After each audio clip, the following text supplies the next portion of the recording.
In this video, I'm going to tell you about broadening your horizons by broadening your paint palette.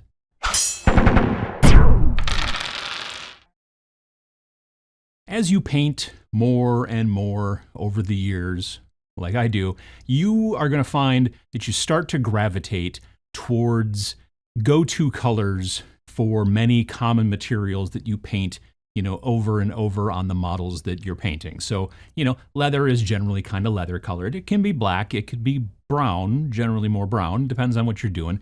Depends on whether you're playing sci-fi or, fantasy stuff. On a sci-fi game, maybe leather, maybe the clouds are red on Mars, who is to say?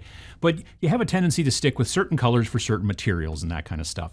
I find it myself through which colors are the ones that kind of, are lower and lower in the bottle as time goes on, and other ones not so much. My favorite colors right now, these days, Monument Hobbies, light umber, dark umber, and olive flesh. I use those on just about everything. Citadel, Games Workshop, contrast colors like Snakebite Leather, Blood Angels Red, Skeleton Horde. I use those on everything as well, just about. As far as silver is concerned, and I've talked about this in the past, Vallejo Model Metallic Air. That silver, that whole line of silvers, pa-chow, check that one out. And then for gold, if I'm doing a gold medal, it's Rich Gold, also from Monuments Pro Acryl. The thing that I've noticed is that honestly, I don't do cool colors too much in the things that I paint. Blues, greens, etc.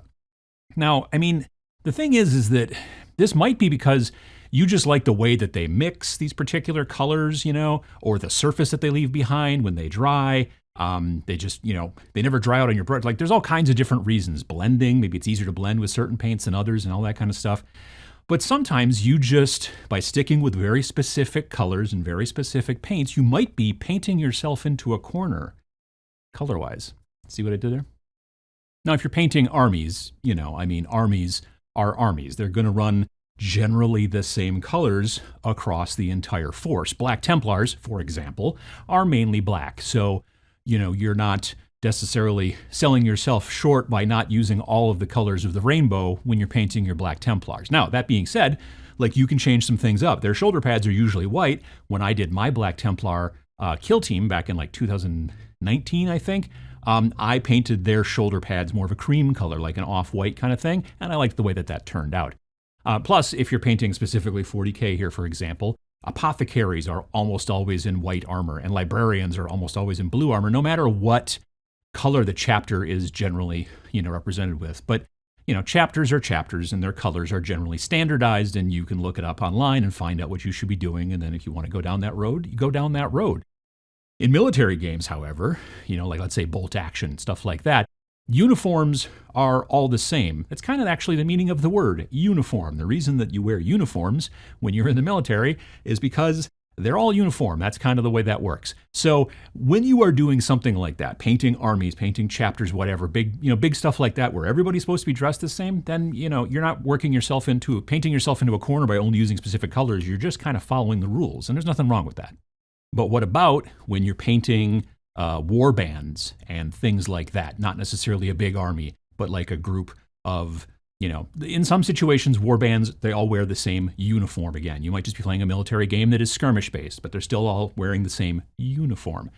But sometimes they're like a gang, and they're just wearing like a common color or something like that. I did these Skaven just recently on Twitch, and Skaven are not necessarily known for being able to all stay in the same uniform. But I wanted to make them all at least have kind of the same color running through all of them. So I've got a red, whether it's on, their upper part of their body or their skirt or, the robe, whatever, on the gray seer there. All of those different things, I wanted the same red running through the entire force.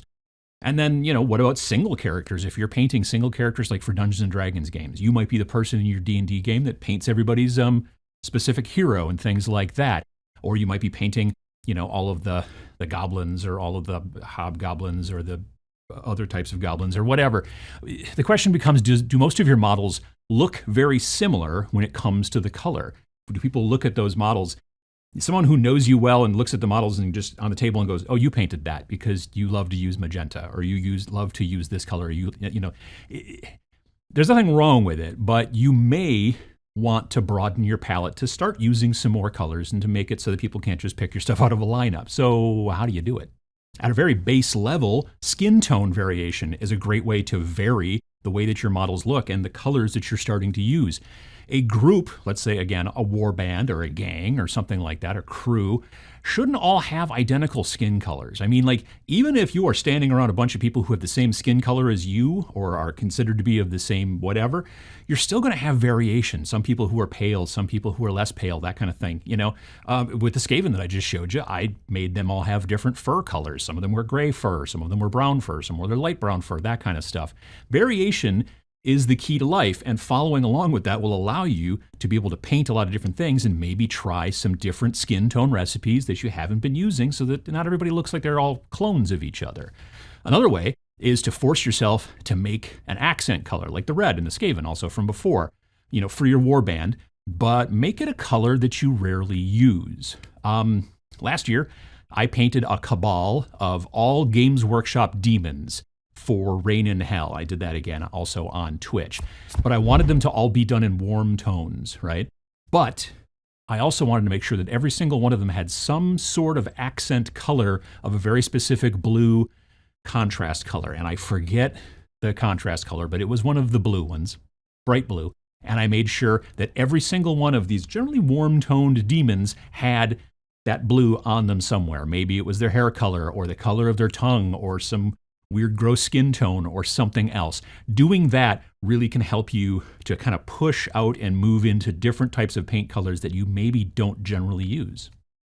And if you really want to broaden your color palette and grow as a painter, you can take those colors that you tend to use all of the time, like the ones I mentioned earlier that I use all of the time, and then lock them away. You know, well, you don't actually have to lock them like in a safe or anything. You just maybe put them across the room someplace because, you know, out of sight is out of mind. So if they're not within arm's reach while I'm painting, I'm not going to end up using them. But, you know, your mileage may vary. But then you're going to have to use the other colors and the paints that you are not used to, but you already have here on your table or on your rack or whatever like that. Taking the colors that you use all the time, your old standbys, and on a certain project just being like, nope, and putting them someplace else will force you to kind of find new colors that you may want to use. And the benefit of this exercise is that it will make you think differently about painting and the colors that you choose when coming up with a color scheme. But it also might help you to find new paints, not just colors, but some of the paints that you already own that will become included into your old standby selection, things that you probably hadn't been playing with because you'd been just using these, but now that these are out of the picture, maybe something new. Another big bonus, broadening your palette will help your models to not look all kind of samey and stuff like that, and potentially it might reinvigorate your interest to paint more models. It may even prompt you to try new techniques to kind of up your painting game. I've been spending a lot more time on edge highlighting than I ever used to. Now, admittedly, I'm doing it predominantly just on leaders and HQ units and that kind of stuff, but I am using new paint colors to kind of help to do it. It's really kind of an interesting thing to go from almost never edge highlighting to being like, well, I'm going to try to push myself on just the leaders and stuff like that, and then using different colors. I'm not just mixing like a little bit more white into the base color. I'm actually finding a color that's going to work with that color that is lighter, so I don't have to mix. I'm not a big fan of mixing paints. So take a good look at the models that you've been painting recently and see if you've been emptying certain bottles of paint quicker than the other ones, because it just might be time to start broadening your color palette and make yourself a better painter.